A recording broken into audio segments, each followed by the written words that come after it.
Right, round 7 at the historic Suzuka. And yeah, Brunner on the pace there again, really. What can you say? This man is on fire throughout this stage of the season. Going in this race, he had 3 wins in a row, and he was looking good to make it a 4th, because he took pole. And yeah, he got quite a gap as well after the first lap, because of an incident that happened at the hairpin on the first lap between Jarvis and Keeney. Where Keeney ended up tapping the back of Jarvis and dropping Jarvis all the way down to last place, unfortunately for him. An incident which also allowed Phil to get up to second, because Keeney was on the back foot going into the next corner. But at that point, Brunner, I think, was already out of slipstream range, so he just ran away from that point. It was kind of like Monza for him again. Ended up running away with it down in front and taking his 4th win of the season. I think it's unfortunate for Jarvis that he got spun around by Keeney, because Absolutely. he was confident he had the pace. Yeah, might well have. Yeah, he really was hassling Brunner through the first sector on that one there. So I think if Keeney hadn't put Jarvis around, it had a knock-on effect throughout the whole field, because I had to take a void in action and lost places to Vandenbroek. That later, at the end of the lap, when I tried to attack, meant that I got involved with an instant when Merck tried to go on my inside into the chicane. So that put me to the back. We had 2 people who felt that they could go for victory in Jarvis and myself at the back of the field, having to make our way through the field instead. So it was easy for Brunner, really. We really let him give him run an easier time. Yeah. So lap 2, Keeney and Reed had an incident with the chicane where Keeney DNF'd, I guess. Some might say karma in terms of him causing Jarvis to spin in the first lap, but he had to retire with suspension damage, unfortunately for him. Then obviously the main story, I guess, was kind of the main, in terms of as far as action goes, is you and Jarvis fighting back through the field, because you were literally flying, both of you. And you ended up, where did you end up in the end then? Because we're not. I ended up 4th, so obviously Jarvis was the target ahead for me. I was still racing him. I was only at one stage 2 seconds behind him, but then as we were fighting through the traffic, some of us were struggling through it, and some of us, were just breathing. So he was quicker through the traffic, was he? I would say it kind of balanced that, really. I think the gap when I spun and rejoined the track was about 7 seconds. It kind of ended up about 7 seconds towards the end. Right. So it kind of, like I said, balanced that a little bit. Yeah. Really. So, I was going to say, it's because Jarvis actually made his way all the way up to P3. Yeah. From the back of the field, pretty much. And then, I'm just trying to put myself in his shoes. It's just a heartbreak when final corner of the final lap, his engine blew. Yeah. Even he couldn't explain what had happened, because he got to a stage where he had settled for third, should I say. He had Reed just in front of him, but it was all he needed to do was just bring it home. He couldn't really realistically make a pass into the chicane on Reed for second, so he wanted to keep it on the road for third. And just on the downshift, something's happened. He's either gone down too aggressively or gone down too quick, or what the hell has even happened? No idea. Hard to say. But he could have been loads of things. Yeah, blew his engine up, and it was just an agonising, cruel. It was literally the finish line. I got the memories came up of Jensen Button in Australia. Was it 2006? Was it when he blew his engine? Just before the finish line. It was literally like that, because he just tried to roll the car to the line, but just couldn't get there. Yeah, like that. But I don't mind, because it brought me up to 4th. But also it brought Jean-Francois Godin. I think that was his first race in the league. Who actually got onto the podium for the first time, so a top effort by JF there. It was it was a really good drive. I think there was a lot of great fights for second in the early stages of the race, and then Godin clearly showing that he's one to watch as well, finishing way ahead of anyone else really in third place. Yeah, it's a good P3 film in the debut. And final note I want to just mention, I was quite surprised during that race by the amount of passing that went on through 130R actually, because that's not usually a place where you see lots of passing. I remember at least 3 quite good passes. You had lap 6 when Vandenbroek went through on Phil for P2, I think, Vandenberg was actually up to P2 for a split second until Phil passed him back in the next corner. And then lap 21, when Jarvis went through and got in for P3, then of course you had your super close side-by-side moment with Patrick White going through there as well on lap 27. And just after that, actually, is when you and White had a bit of contact, didn't you? And White had to DNF because of that. Yeah, I think White wasn't pleased with the pass into 130R.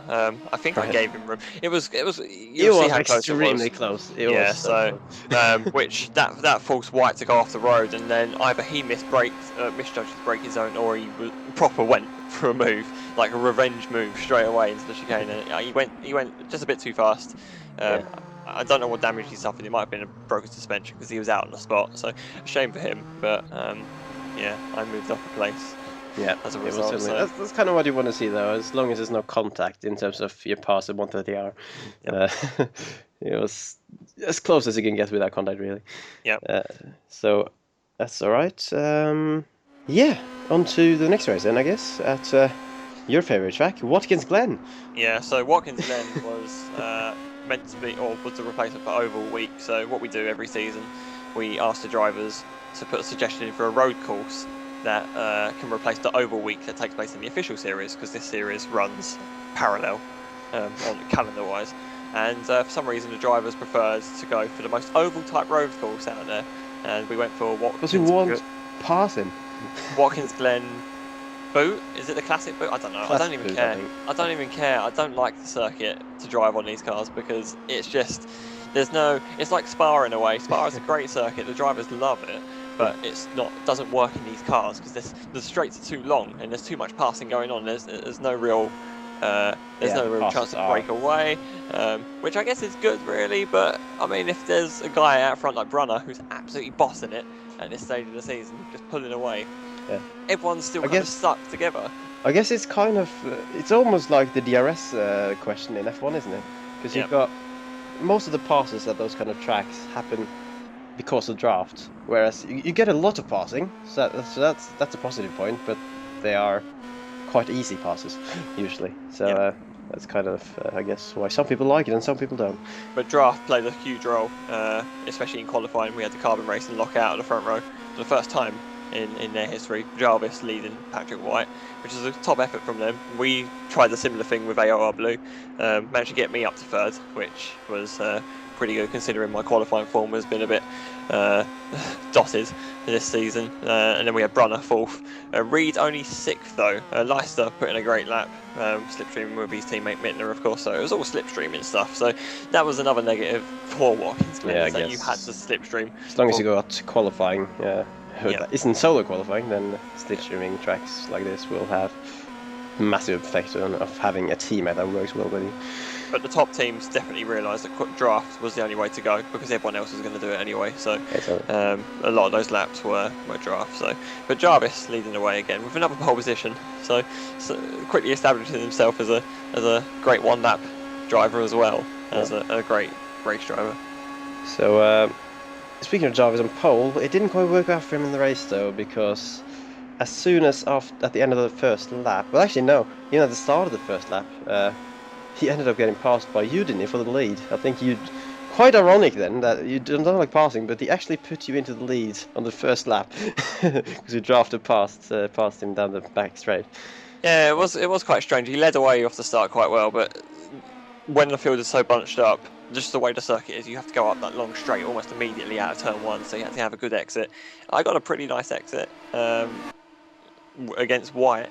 My focus was on White, but then obviously quickly realised that I was catching Jarvis pretty quick as well. So Jarvis was trying to give slipstream to his teammate to try and get an advantage over me, but then I used that to box White in and then also get past Jarvis using the slipstream as well. So it was quite a good start for me, and leading into turn 3 was a good feeling.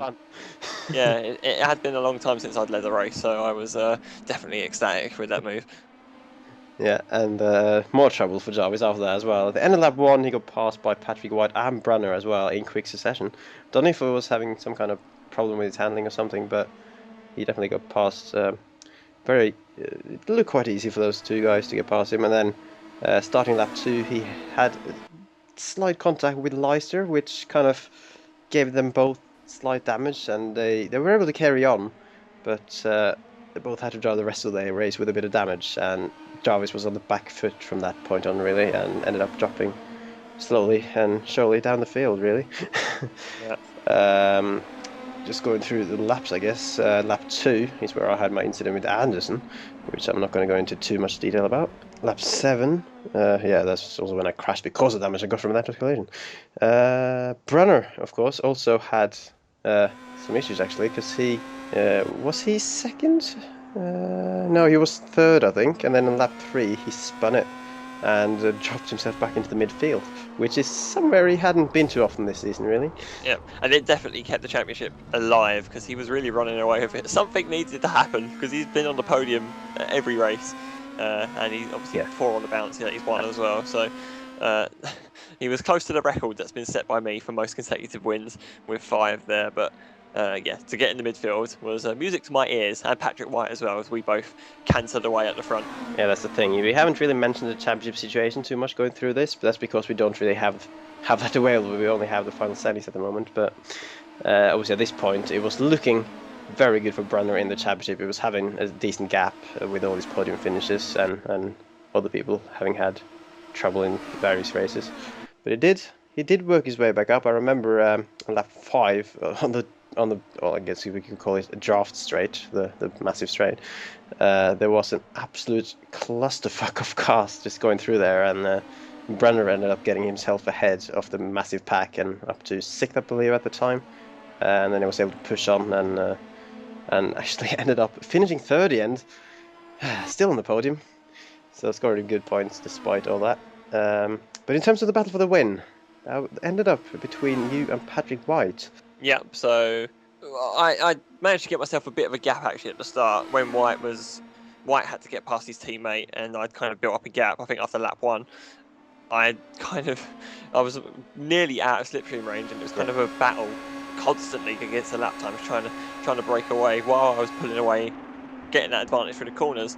I was just losing it down the straight because White was just in slipstream range, and it was enough to kind of keep him in contention still. So absolute hammer down all the way through. But it was just futile. The gap just kept coming down and down and down, and eventually I just thought, you know what, let's try and pit early and try and get an undercut. I felt that I had the pace without draft. That was kind of the key. I felt I had the pace without draft. If I could get in, give White the opportunity to try and do some laps without draft as well, and hopefully I'd try and get a jump, but it didn't work because I overshot my pit box. You so did. That was good. Had to reversed, stopped, realised I was still too far back, reversed again, and then finally stopped before they started filling up with fuel. So lost a lot of time. I think when I came out, it was something like 5 seconds to White, who had an easier time in the pit stop, has to be said. So it was really chasing down that gap in the last half of the race. At least. No, it looked like you had the pace on him, really, because you were definitely closing him back up again after that. I felt like I did, and we got pretty close near the end. I can't remember when I made my pass. It was towards the end, setting fastest lap along the way, and actually leading the race again. So I'd gone for the opportunity, gone for the horrible feeling that I'd thrown the race away. I'd built the position that I was in, almost thrown it away, called back up again, made the pass, and then I had to absorb the pressure of White. And unfortunately, I managed to build enough of a gap through the corners that he didn't realistically have a chance into turn 3. So, in other words, after 8 races, you did get your first win of the season. Finally won a race. Finally back on top. Quite ironic that it happened at Watkins Glen as well. The circuit I did not want to enjoy racing it, and ended up winning. Yeah, so I think a lot of people made that joke straight away as soon as I won. So, but yeah, I think it was nice just to win a race with the number 1 on the front of the car. Brunner realistically had the best chance at this stage of winning the championship. He was too far ahead. Too far ahead of me as well. I mean, scoring 31 points, I think, with a bonus point at Watkins Glen, probably doubled my total for the whole season. Wouldn't be surprised, to be honest. So it was just great to win a race again and to have a clean race for once. I haven't had many of them up to this point. Yeah. So 2/3 through the season, let's go through the final 4 then. So round 9 at Okayama. A very familiar track on iRacing because that's one of the one of the track you get for free when you sign up, isn't it? So one that loads of people are familiar with, and yeah, I guess that's why we went back to a very close margins in qualifying as well. You were second in qualifying by 7 thousandths of a second from Mark Jarvis. Still no pole position, but Still no pole position. the qualifying form was improving. I think I tried a different setup from Watkins Glen, won the race, and thought, hey, I'll try using a similar base for Okayama then, and it just worked. Something clicked with the car again, and all of a sudden I was feeling a bit more up for it. So Brunner qualified third then, and again it was between you, Jarvis, and Brunner for the win in that race. Kind of a three-way fight without too much overtaking, I think. Yeah, there was no chance to overtake. There was absolutely zero opportunity. The wind wasn't very favourable, and the only straight where you could really make a pass. Jarvis was just so good out of the hairpin onto the straight as well. It was almost impossible. I had a couple of looks where I thought maybe I could do it if I really launched one up the inside, but it really would have had to have been committed, and I don't think Jarvis would have been too pleased. Yeah. But it was such a good race, Okayama. It was just flat out all the way through. Top three were going, well, everyone was going at it really. I think everyone was pretty close, it has to be said. Yeah, that's the thing though. Quite unusual race really, because normally things like this get sorted or decided by battles on track, but this actually got decided by the pit strategy mostly. Yeah, it didn't take. We've not had many races decided by strategy, so this was probably probably why it was so good actually, that it made a change. It's a bit of a difference. Yeah. So Brunner, I think he was third at the time of running, so it was Jarvis, me, Brunner, top three. Brunner obviously couldn't force the issue with the overtake. He decided to make an early pit stop to try, and I think with the fuel it was kind of marginal whether you could take on 1 gallon or 2 gallons, and I think Brunner took on 2 gallons, so obviously a longer pit time. Yeah. And that filtered him back out behind, I think it was you. Behind me. Oh yeah. So I was like constantly talking to you guys, going, "What's going on? What's going on? Is he passed? How much time is he losing?" Because it was in between me and Neil actually. And then it was at that point where I thought, I'm going to stay out a bit longer. I was expecting Jarvis to stay out pretty much the whole race and avoid any potential traffic issues, but he went in quite early to cover Brunner, and it didn't work actually. Surprisingly, I was quite surprised to hear that Brunner got past him for pit stops. So Jarvis took on 2 gallons as well, it looked like, and I can't explain. It must have been a scruffy in lap or something for Jarvis. I can't explain how he ended up losing time to Brunner. The thing is, I think Brunner being behind me kind of worked in his favour a bit, and then it just didn't anymore, because obviously for the first few laps of being behind me, he was at such a distance that he benefited from having my slipstream without getting held up in the corners. Yeah. So that might have actually been part of what got him ahead of Jarvis, I reckon. But then obviously once he got close to me, after Jarvis had pitted as well, then they both kind of got held up a little bit. I wasn't really actively defending from them. I was just not making any mistake, and at that track where it's hard to overtake, they couldn't get through for at least a lap or two. I think it was when Jarvis pitted early that I thought I could probably have a crack at winning this race, and I think knowing that they were kind of getting tripped up a little bit, even if it wasn't too much, then it might have helped. So I gave it a couple of laps, was monitoring the situation with you, just checking to see, is he passed yet? Is he passed yet? Because as soon as he passes, I'm like straight in that pit lane. And I'd like to think that I held him up a lot, so that it's actually my fault that he won it. But and as soon as you said that he stopped, he's passed you, I was like right at the pit entrance. I dived in. I took on 1 gallon of fuel because I knew that's all I needed. So it really, I think fuel strategy did play a role, because the difference between taking 1 gallon and 2 gallons, it was pretty big. So took on 1 gallon, came out, and I actually came out. It was quite distant actually. I was quite surprised. It was out of draft range. Yeah, just over 2 seconds, I reckon. Yep, just over. So I think it was a contributing factor of, obviously they got tripped up by you. You're welcome.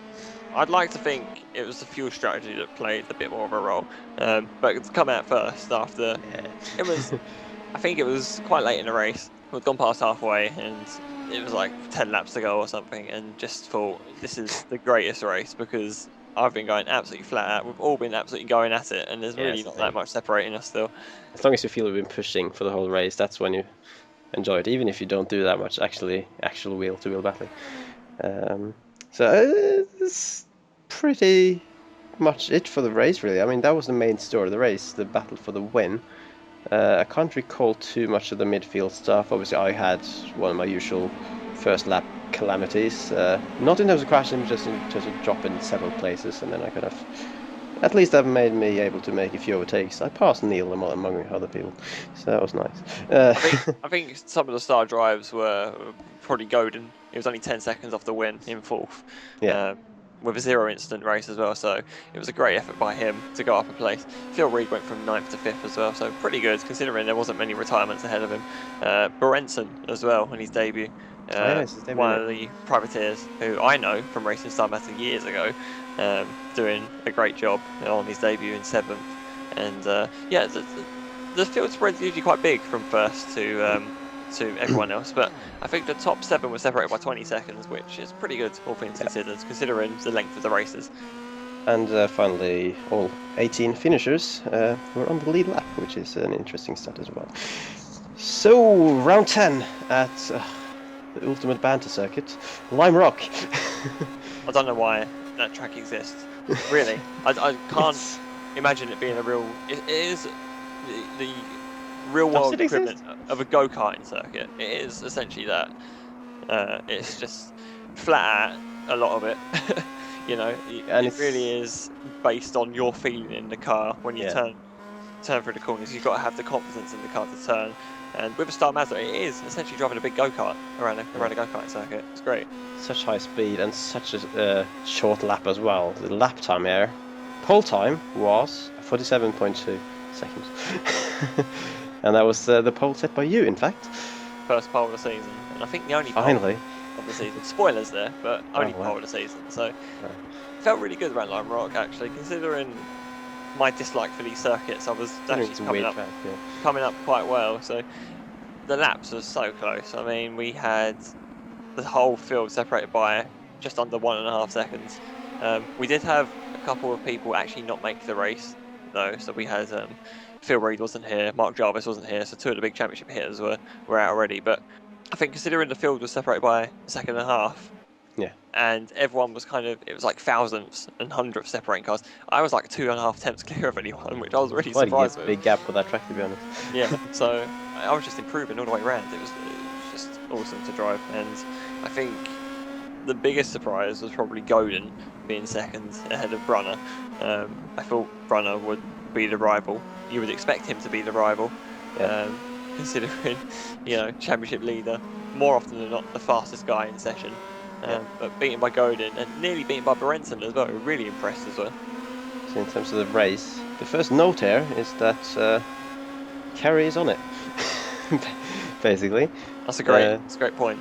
Because I don't think I think you did a bit of a Brunner, really, in terms of like you it was a pole to flag, wasn't it, really? I think the satisfying control by the looks of it. The satisfying thing about the whole thing was just going flat out. I had Glen behind me in the early stages, but I was he wasn't able to keep up, really, and that was just a great feeling. I was just like pumping these laps in, thinking I'm not pushing extremely hard. I'm kind of within the limits of myself, but pulling away, and it was just awesome just to see the gap. Driving controlled and still having the pace. That must be a good feeling. I can't remember any time I had that. It didn't happen often this season, so it was just refreshing to see, especially off the back of 2 wins. You know, I was gunning for that third one. Yeah. So I guess there's not too much to really say about the fight for the win then, because it was just you being a beast in terms of driving the car. But Brunner spun it, I seem to remember, just after having done his pit stop, which obviously gave the rest of you guys up there a bit less pressure. Yeah, I think he tried to play the same trick at Okayama, or as he did at Okayama, by trying to pit early to get track position over Glen, but didn't really work out, did it? I know he spun, and on such a short lap, I was kind of on the back of lapping him. I think I did lap him, actually, despite not taking my pit stop. But But yeah, you lapped him momentarily until he pit, I think. Yep. I think he could relax knowing that the championship was within his grasp here at Lime Yeah, Rock. I can't actually remember when, like how far ahead he was at this point. If he had a chance to win it already at this point, but I think Reed not being there really helped. yeah, because Reed was actually Reed was the second, wasn't second. he? Yep. Yeah, certainly. It's actually, yeah, this was the first race. He was outside the podium. He finished fifth in the end. Gold in second. Berenson on his second race got a third place as well, with Patrick White in fourth. In terms of other notable results, you got Team Tortoise in seventh and eighth. Yeah, great job by them. They really they go around obviously driving consistently a lot of the time. Monza not included, and they keep it clean, and that's what it really did yield results. Same with Steve Kager as well, up in 13th, got 8 points to his total there, which is better than 0, like a lot of people got. But I think probably the best incident was Mittner missing the pit lane. All right. Oh, I actually forgot about that. Yeah, I remember driving past thinking, what's he done? He's gone straight on, and there he is trying to reverse back into the pit lane. And yeah, that certainly lost him time. Certainly cost him 4th place, you have to argue, maybe even a podium, because he was looking pretty good for top result, but only 6th. You say only, but it could have been a lot better. Yeah, in terms of other stuff, there's only one thing I can really remember. The massive crash on lap 7. Yeah. Where, well, I've put up a bit of a list in terms of the events of that whole sequence that led to the crash. So firstly, you got the start of lap 7, White and Harley Lewis having a great side-by-side battle actually throughout the first few corners. Nice and clean, just side-by-side for quite a while. And then coming out of that first little twisty section, Lewis ended up on the curb, spun back onto the track into Daniel Baxter, who then got his race DNF'd because of that. And Lewis was then kind of stationary in the middle of the track. He then got hit by Robinson, who wasn't able to avoid his stationary car. And then I came behind that again. I managed to avoid Lewis because I could see him quite clearly, just sitting there in the middle of the track. But in my blind zone behind his car was a car of Robinson just rolling back towards the racing line. And yeah, it ended up collecting me in the end. And for good measure, you had Van den Broek and Keeney just behind me, just ploughing into the back as well for good measure, making it a pretty spectacular crash. Indeed. Probably the only highlight though of Lime Rock. It was pretty processional. I say processional, it just wasn't. You say highlight, I would call it a lower light personally. But it didn't help having 6 cars wiped out very early on. It was literally a 6-car wipeout.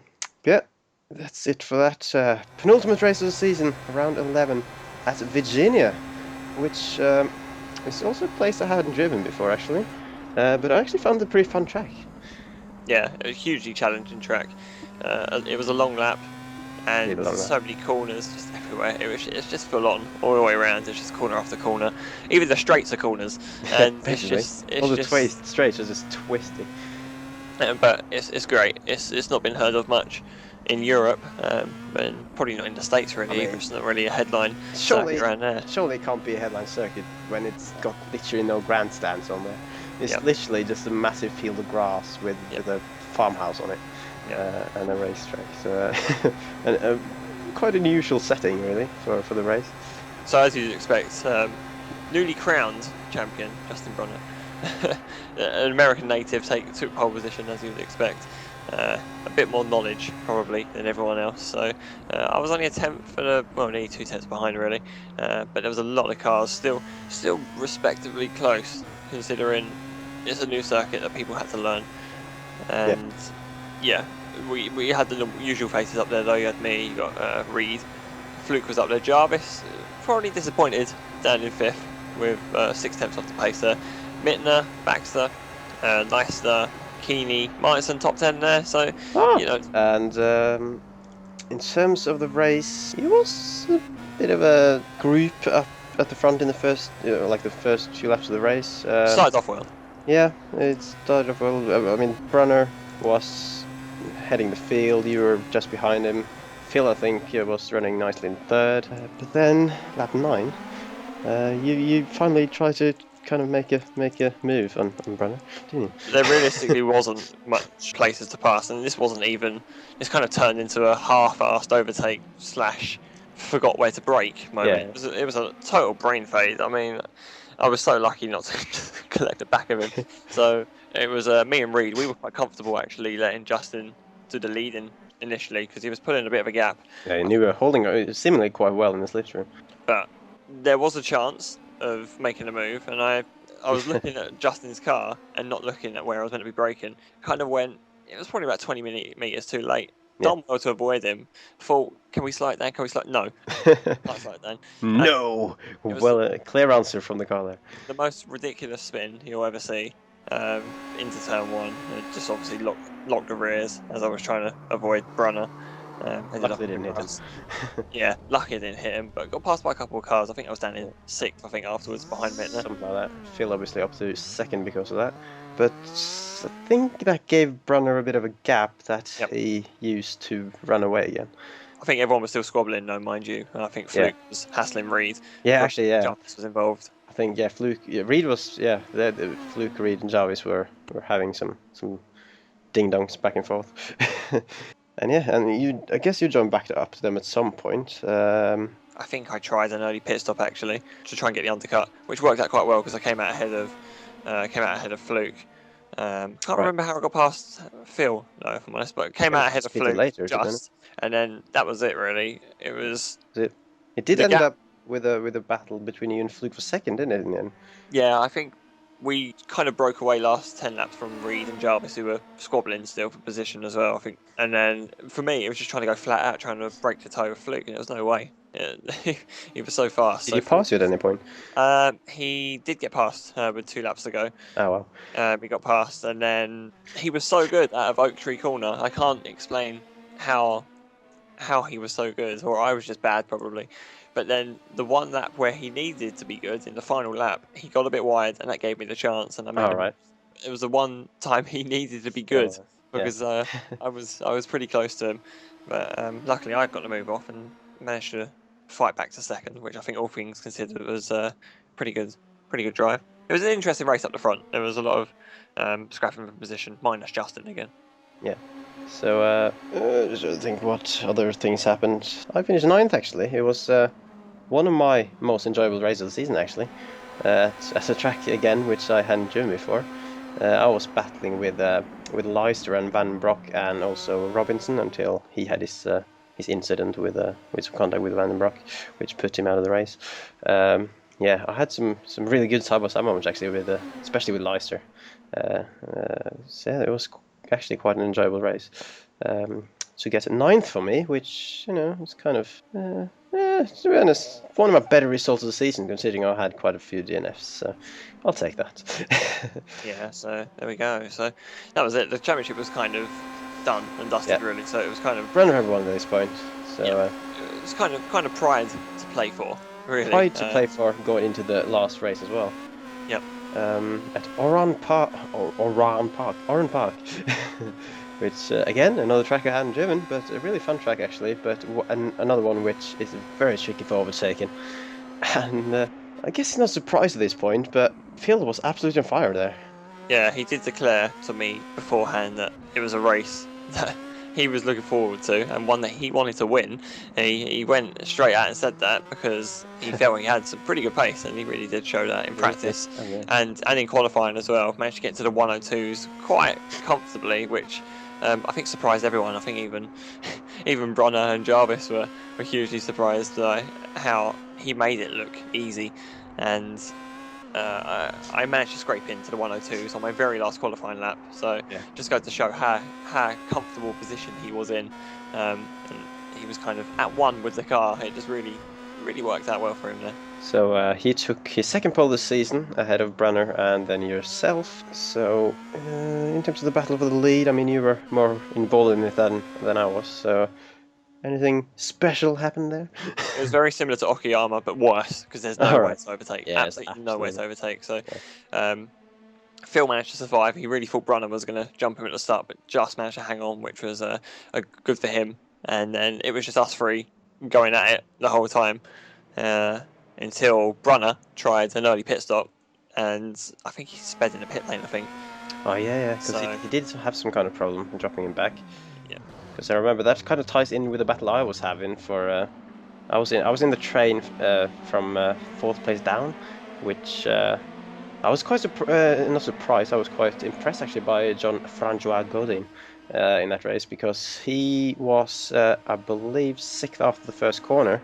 But then he made passes on Mittner and Berenson on track to get himself up to the position to take advantage of Brunner having his pit stop issue. So he actually ended up ahead of Brunner due to his issue and took 3rd in the end.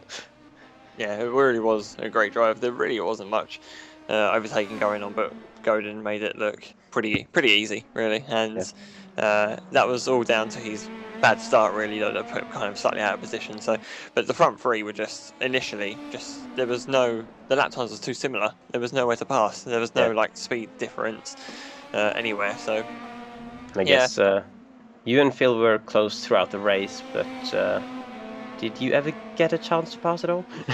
No chance. I think we were quite content to get the 1-2 for the team. We never had a 1-2. We had a great chance at Interlagos, and someone managed to blow that.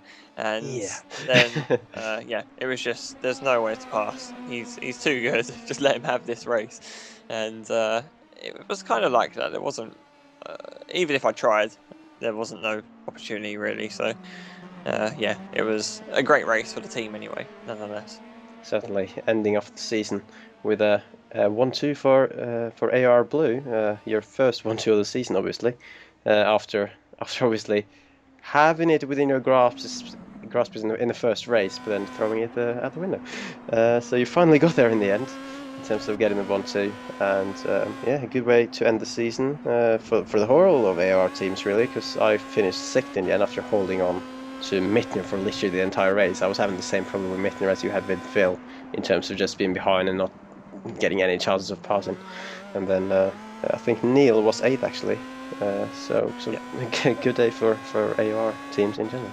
Yeah, top ends to the season. I think Brunner done well to fight back to 4th, but it was okay. Thing is though, with the 2 dropped races of the season, Brunner having 2 races off the podiums, those are the 2 races he drops. Yeah, so it was almost like it was planned. Yeah, so literally in the standings, all of the 10 races that I counted for Brunner, he was on the podium. So that's just insane, really. Remarkable achievement, all things considered. I think everyone else all had their dips throughout the season, but Brunner's low points were 4th and 5th, so that just goes to show what kind of season he had.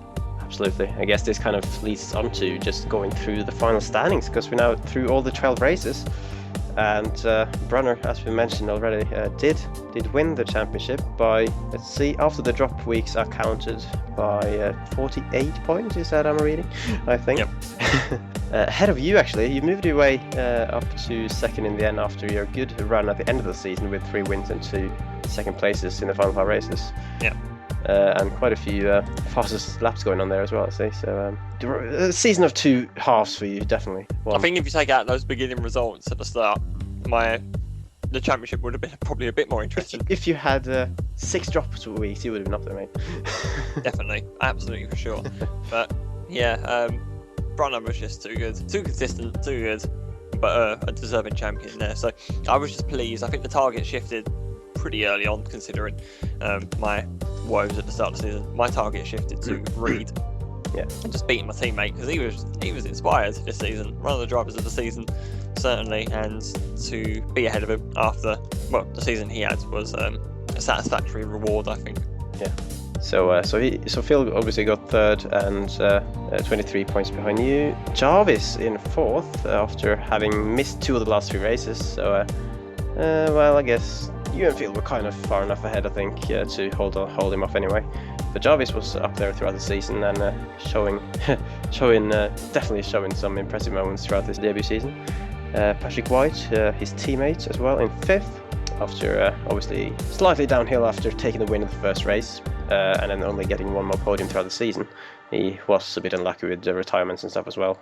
But 5th is still a solid standings position.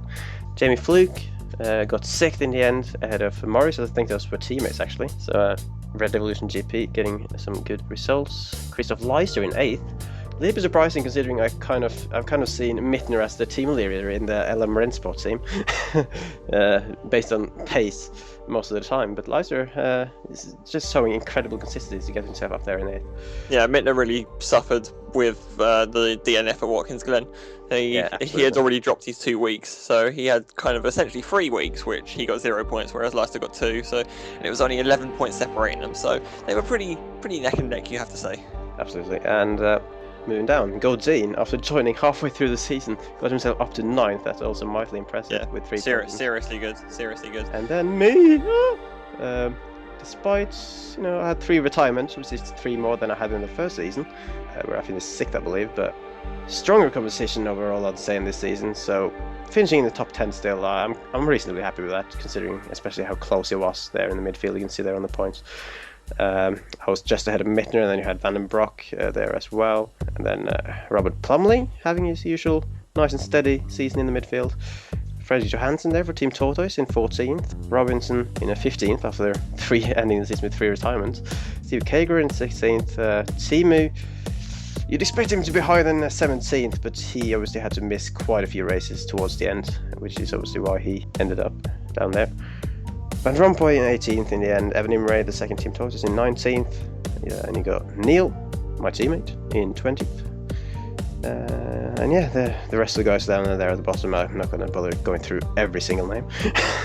No, a lot of these guys towards the bottom obviously didn't see the season out, unfortunately, and or missed too many races really. So, but yeah, that's usually how you end up towards the bottom of the stand. Yeah, I mean a total of 39 drivers took part in this season, so I think that is a job well done from a coordinator's perspective. Yeah, definitely.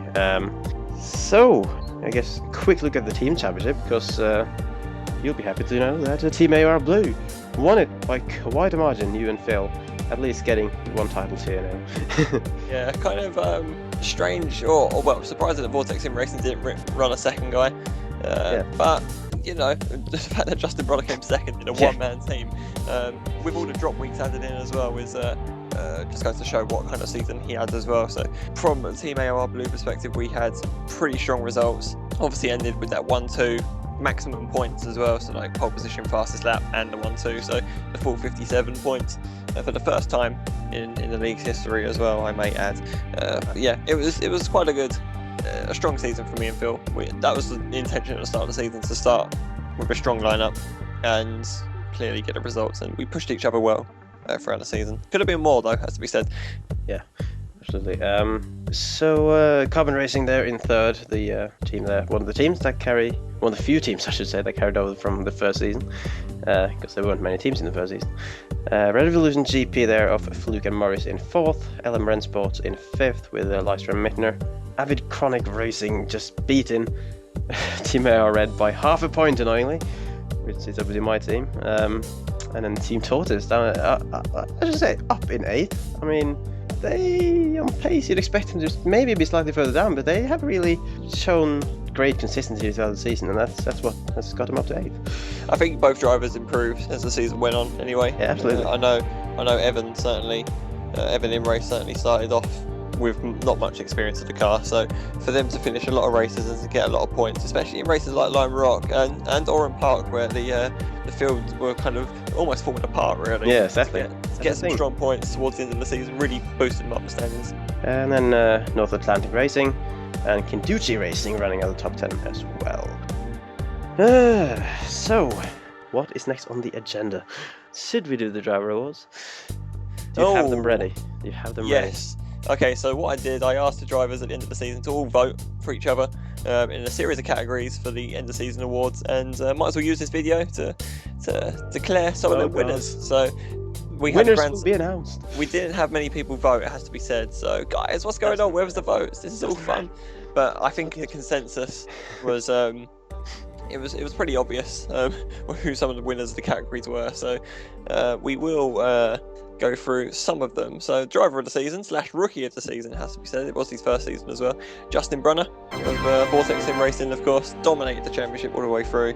As we've already mentioned, he dropped both weeks that he was off the podiums that didn't even matter. So 10 podiums in 12 is an outstanding achievement. Won 4 in a row as well, and won a couple towards the end as well. it was just dominance by him the whole way through. He was the benchmark that everyone had to put themselves against. Absolutely, I think that award is not one you can say, wow, that's surprising, because it was pretty obvious, really. He had just an amazing season. So well done, Justin, for that. Yeah, well done, Justin, and obviously looks to defend his title in season 3 now. So the team of the season, it was actually split between two teams. Okay. So team AOR Blue got the as you'd expect, maybe one of the top votes, because they won the championship. Exactly. Yeah. So it's a pretty easy choice, really. But they are also tied with Team Tortoise, which is you'd expect. Probably a popularity contest there. Yeah, probably. Like most polls on the internet. as we touched on, let's not forget Johansson and Imre both improving. Both really starting to improve as drivers, and improving in pace as well. So yeah, and importantly, they kept it on the roads, and a lot of drivers couldn't do that this season, so that helped them score points. So it was like Tortoise. That's all you really need. Yeah, absolutely. So we move on to category 3, which is race of the season, and there was some fantastic races throughout the season, really. So let's not forget, we had Monza, the Monza Classic. Just draft fest everywhere. You had Suzuka, where there was great fighting throughout the field, but those two were kind of lacking something, and that was kind of a lead battle, and that was something that Interlagos round 1 provided. 5 people at one point going for the win, although that number went down to 3 and then back up to 4 towards the end. It was just you couldn't pick a winner. There was some outstanding driving throughout the top, minus the 2 AOR Blue cars, and but Interlagos, it wasn't just the lead battle, there was loads of stuff going on in the background as well, and it kept the commentators entertained, and it certainly kept the viewers on the edge of their seat right to the very end. So well done, Interlagos. We do visit there in season 3 again, so who knows, we might get another classic on our hands. Yeah, if I didn't end that on turn 1, I would probably agree, but then again, I'm gonna agree anyway, because that's obviously a great choice for the race of the season. Yeah. So what's the next award?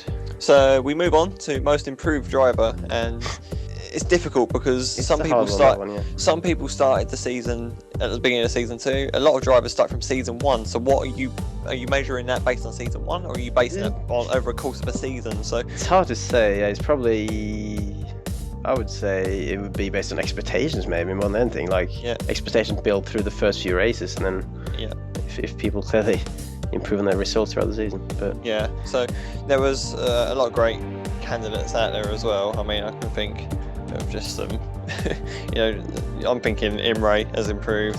I'm thinking, just all sorts of different great drivers. I think Spears certainly improved from season 1 for the races that he was there. I think. Kagra certainly up there, still punching above his weight in some races there as well. So I think Robinson as well, let's not forget Lee Robinson, wasn't really anywhere in season 1, but in season 2 really became a threat, including that 4th place at Barber, which was a great effort for him. But I think overall the winner was, and it was pretty dominated this category, really. It was Frederick Johansson of Team Tortoise. So I think he kind of started off quite a long way off. Let me just get the sheet to see where he actually started off at Interlagos. He was quite a way down. And don't mind you, he was only a second off, but he was down in 23rd. But results really picked up, and it really culminated really at Lime Rock, where he kept it on the road. He actually had some pretty decent pace as well, by his own admission, and actually made his way up the field in the race, basically starting position, ended up 7th for a best of 14 points, which is his best result so far. So well done, Frederick. Keep on improving as well. I know Team Tortoise do their weekly practice sessions, and I'm sure he'll maximise the use of that. Yeah, well deserved, I'd say. Absolutely. So then we move on to a couple more awards. We've only got a couple more. Unluckiest driver. So there was that's probably a pretty popular category, because there was a lot of people this season who you could say have been unlucky. Lots of people supporting for themselves, I reckon, because they feel unlucky. No, you'll be surprised actually. There was a couple of people acknowledging there were some big problems for some people. Big problems for me. I'm going to get me out of the way first, because I know I had a pretty poor start. Interlagos was self-inflicted. Barber was probably self-inflicted. Kota was, it was just devastating amount of results that just did not go my way. So we did have a couple of votes from me, so thanks for acknowledging. And we had, I would say Patrick White as well. Was pretty unfortunate throughout the season. He had some early DNFs, which not his fault really. Yeah, I'm thinking Barber, he was unfortunate. Monza, he got taken out. It didn't really go well for him either from Interlagos onwards. So, but the winner of the unluckiest driver award is Harley Lewis of Oracle Racing. Now, he didn't do many races throughout the season, but that was mainly because his pedals actually broke. Oh yeah. So, what looked like I don't understand with Harley, because he was unlucky in season 1 as well. I really think he's got great pace, but he's never really had the opportunity to kind of show that really. Like, something's always happened, unfortunately for him, and that kind of happened in season 2. The races that he were in, he was cruelly taken out in some races. Yeah, it was just it didn't work out well for Harley. So I'm hoping his fortune improves, and he is the unluckiest driver as voted for by everyone else. So well done, Harley. He obviously missed. It was 6 races. I'm just checking. 6 races he missed because of his broken pedal thing. So that's obviously quite unlucky. Yeah. So we move on to best drive of the season. So there was quite a few, but it really came down to a 2-horse race really. So we had Mark Jarvis at Suzuka. Obviously he got wiped out by Keeney. Yeah. At the hairpin on that one, completely out of his control. Completely not his fault either. And he fought all the way back up to 3rd. It was just an outstanding drive all the way through. Until his engine blew, obviously. Yeah, and then the engine blew, of course. But don't take that away from the drive that he had. It was fantastic. Absolutely. But the winner was another comeback driver, and that was me at Monza. It's you. So thank you for voting, because Mark Jarvis' drive was immense. It has to be said at Suzuka, but Monza. Let's be honest, it wasn't that bad either. Monza felt good. I think I had the pace to get through some of the field. I think the pit strategy worked out quite well to jump a lot of cars as well, and obviously managed to hang on to Chantal and Spears. I think I was probably most pleased with that, hanging on against those guys, considering my car had pretty high downforce, not much straight line speed really. So yeah, I was pleased with that. I'll take 3rd from the back of the field at turn 1, so that was good. Certainly not the back command drive, so well done. Was 8 for the awards? What's that? Is there more? Some more awards, shall I say? There's a couple more. Ooh, still, man. Jeez. Yeah, so crash of the season. Now we've had some pretty good ones. We had some pretty top crashes. Many top crashes, I would say. Yeah, a lot of top crashes. I'm thinking there was a couple in Interlagos. Just a couple? We had the one Rock, which was don't remind me, man.